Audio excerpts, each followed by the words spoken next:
Hello dear students, welcome. Last lecture में हमने देखा था सीवेज ट्रीटमेंट प्रोसेस। ठीक है, कि उसको कौन कौन से प्रोसेस से होकर के गुजरना पड़ता है। ठीक है, तो जैसे कौन कौन से प्रोसेस होकर गुजरना पड़ता है। पहला तो होता है आपका प्रीलिमिनरी ट्रीटमेंट, दूसरा होता है आपका प्राइमरी ट्रीटमेंट, तीसरा होता है आपका सेकेंडरी ट्रीटमेंट, चौथा होता है आपका टर्शियरी ट्रीटमेंट। ठीक है, ये आपका उसका फ्लो डायग्राम है। ये आपको एग्ज़ाम में जनरली पूछता है और आपको आप चाहो तो बना भी सकते हो। ठीक है, तो पूछा भी जाता है वैसे। तो अब हम स्टार्ट करने वाले एक एक करके सारे को पढ़ेंगे।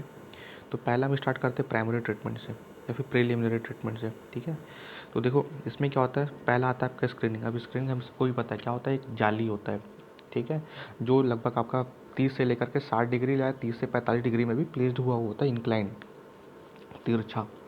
ठीक है, इसमें क्या होता है, जैसे आपके बड़े फ्लोटिंग मैटर्स होते हैं, जैसे कि आपकी लकड़ी, प्लास्टिक बैग्स, पत्ते, फ्लोटिंग मटेरियल्स इत्यादि। ये क्या होता है, जैसे ही रॉ सीवेज बैक करके आता है इसमें फंस जाता है और इसको हम लोग क्या करते हैं, रिमूव कर लेते हैं। बट इससे पहले हम क्या करते हैं, एक कम्यूटेटर और एक मेजरेटर इंस्टॉल करते हैं जस्ट बिफोर स्क्रीनिंग, ताकि क्रैटिंग और ग्राइंडिंग हो सके बड़े फ्लोटिंग मैटर्स का। ठीक है, अब स्क्रीनिंग इसलिए लगाया जाता है ताकि जो आपका आगे पंप्स वम्प्स है उसमें ज़्यादा डैमेज ना हो। ठीक है, तो हम क्या करते हैं, इन फ्लोटिंग मैटर्स को यहीं पे ही निकाल लेते हैं। ठीक है, अब 3 टाइप के होते हैं आपके। तो पहला तो होता है आपका बार स्क्रीनिंग, दूसरा होता है आपका मेस स्क्रीनिंग, तीसरा होता है आपका ग्रेटिंग स्क्रीनिंग। ठीक है, तो पहला देखते हैं बार स्क्रीनिंग। ये क्या होता है, 10 mm के इसमें स्टील बार को यूज़ करते हैं और एक दूसरे के पैरेलल रखा जाता है, समानांतर। ठीक है, तो था इसको क्या करते हैं, जैसे ये जाली फॉर्म होता है हम इसको क्या करते हैं, 30 से 45 डिग्री के एंगल पर इसको रख देते हैं। ठीक है, इससे क्या होता है, आपका एरिया ऑफ फ्लो बढ़ जाता है, किसका, रॉ सीवेज का, जो आपका वाटर आ रहा है वेस्ट वाटर उसका।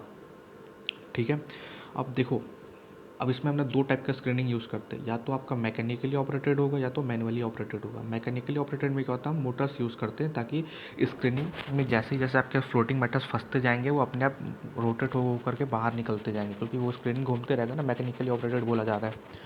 मैनुअली में क्या होगा, आपको लेबर लगाना पड़ेगा पर्टिकुलर, उसको हर आधा घंटा, 1 घंटा, 2 घंटा, जब भी आप जैसे भी उसमें फ्लोटिंग मैटर्स फंसेंगे उसको रिमूव करना पड़ेगा।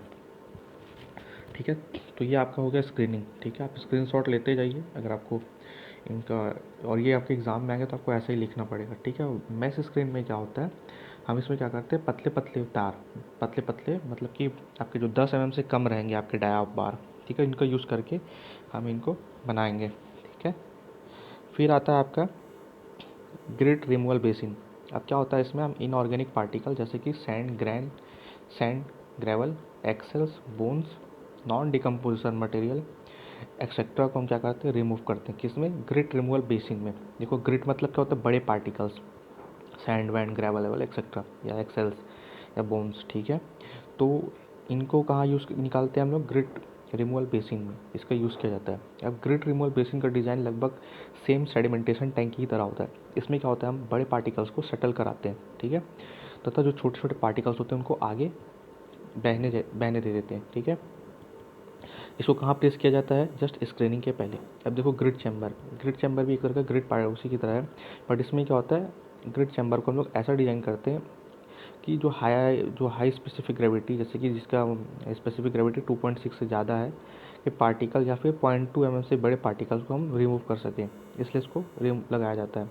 तो आपका टिपिकल आपका ग्रिड चैम्बर का कुछ डिज़ाइन है। यहाँ से आपका इनलेट से आपका वाटर आता है और आउटलेट से आपका वाटर बाहर चले जाता है।